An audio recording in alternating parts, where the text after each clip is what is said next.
Hi there, my name's Amy and I read a lot, and this is my booktube. Today I want to talk to y'all about my favorite reads thus far of 2017.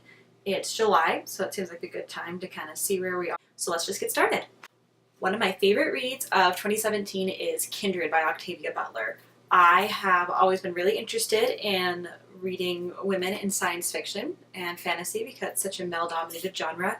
And this book is almost like a mix between historical fiction and sci-fi because it involves time travel. It is also really the story of a woman's family on a slave plantation and how she came to be, basically. And it is really, really good. Like, I couldn't predict how it was going to end. I was on my seat the whole time. I was racing to finish it, and I regret nothing. And I want to read all of Octavia Butler's books now because she's that good. Let's switch gears here for a second and talk about some graphic novels. I am super big into graphic novels, comic books, whatever. Love it. Devour them. I get a bunch from the library. I read a bunch. This one's obviously one in my personal collection. The series is called The Wicked and the Divine, and it is weird but good, which is a lot of graphic novels / comic books are weird but good, and this one totally qualifies. It's about gods who are reincarnated. They live for 3 years as gods on Earth, and then they die. And so volume 3 of this series really got off track for me, and I didn't like it, and I was kind of upset because I felt like a whole lot of nothing happened and it was just really boring. But volume 4 brought it back around and it was fantastic. Like, completely would recommend to anybody who likes graphic novels. This series is phenomenal, and it's a weird ride and it's hard to keep up with the narrative, but the artwork is so good and the characters are so cool, so 100% recommend picking up this one.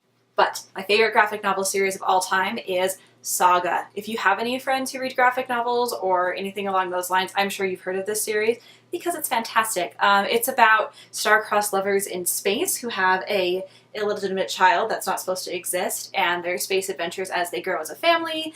They pick up other friends along the way, or grandparents, or it's just a crazy wild ride with TV people and baby seals who can talk, and this one involved really cute little meerkat creatures. It's fantastic. The story will keep you on the edge of your seat. The artwork is phenomenal. Volume 7 broke my heart, and I'm still kind of upset about it. It was brutal and just rip your soul out kind of reading, but oh my gosh, it was good. So if you like graphic novels, pick it up. To switch gears again, let's talk about some poetry. This is one of my favorite poetry collections I read this year. It is called Salt. It is by Nayyirah Waheed. She is phenomenal. She writes about the experience of being a woman, of being African American, the immigrant experience. It's just, oh, it's good. If you like poetry, or especially if you like feminist poetry, pick this one up. The other poetry collection that I really enjoyed this year is Milk and Honey by Rupi Kaur. She writes some really amazing feminist poetry, like stuff that just I really related to and I loved, and I flew through this one and I already want to read it a second time. She also includes these really phenomenal illustrations in her poetry, which I thought was really cool, and it added a nice element of visual interest to this. But yeah, would totally recommend you pick up Milk and Honey by Rupi Kaur if you're a poetry fan. Let's go back to a genre that is close to my heart and that I read all the time. It is young adult literature. This one I would consider contemporary, even though it does technically take place in the 1980s. It really still had that contemporary feel. It is called Aristotle and Dante, Discover the Secrets of the Universe by Benjamin Alire Sáenz. If I butchered that pronunciation, I'm sorry. Look at all these awards this book has won, which is super cool. And if you talk to anybody who's a YA fan, chances are they've told you to read this book. Like, I was told and recommended, and I saw it everywhere for 2 years, and I just never picked it up. And I finally read it, and I read it in probably 5 hours, just sat down and flew through it, and it is good. It is about two Mexican-American teenagers, Aristotle and Dante, Ari and Dante. Ari's family is kind of shattered because his dad has PTSD and his brother is in jail. They end up just really bonding over this weekend, and they're both these really brilliant, dynamic, amazing young men. This book had amazing LGBT rep as well. I'm not going to tell you all about it because no spoilers, but super good.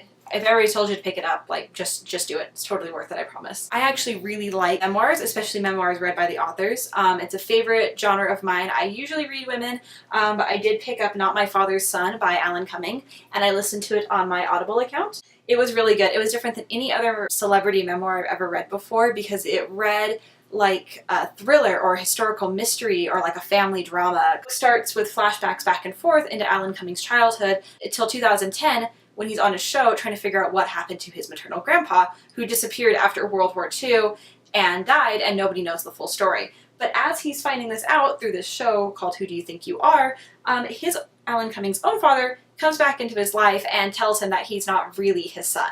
So the memoir follows his journeys as he tries to figure out if he is his father's son or not, if his father's lying. And his father is a very horrible, abusive man who was also dying of cancer at the time. So there's just so many layers to this. It sounds really complicated, but the way the story is told and how neatly packaged it is, and also listening to Alan Cumming's Scottish brogue reading it, phenomenal. It was very unique, very interesting, would totally recommend it. And the last one that I really loved is science fiction. It's called Morning Star by Pierce Brown. It is the third book in the Red Rising trilogy. I read the first two quite a while ago, and I read them on ebook, and I kind of wish with this series I had just read them all back to back, like binge read it, because it's so complicated. It's so hard to even explain to you guys. Just pick up the Red Rising one if you're into sci-fi literature. It involves planets and space battles and genetically engineered people, and it's based on like Roman mythology, and it is a huge sweeping saga. The action scenes are amazing. The sense of humor in this is really good. An amazing cast of characters. There's a lot of them. They're hard to keep track of, but they include little indexes for that in these books. So good. My only recommendation is if you can, read them all back to back, because I definitely forgot things and I felt like I was missing out on stuff. Totally gonna give this series a reread at some point because it is phenomenal. There you have it. Those are my top books of 2017 so far, and I will continue to come back to this channel and post more videos for you guys. Bye!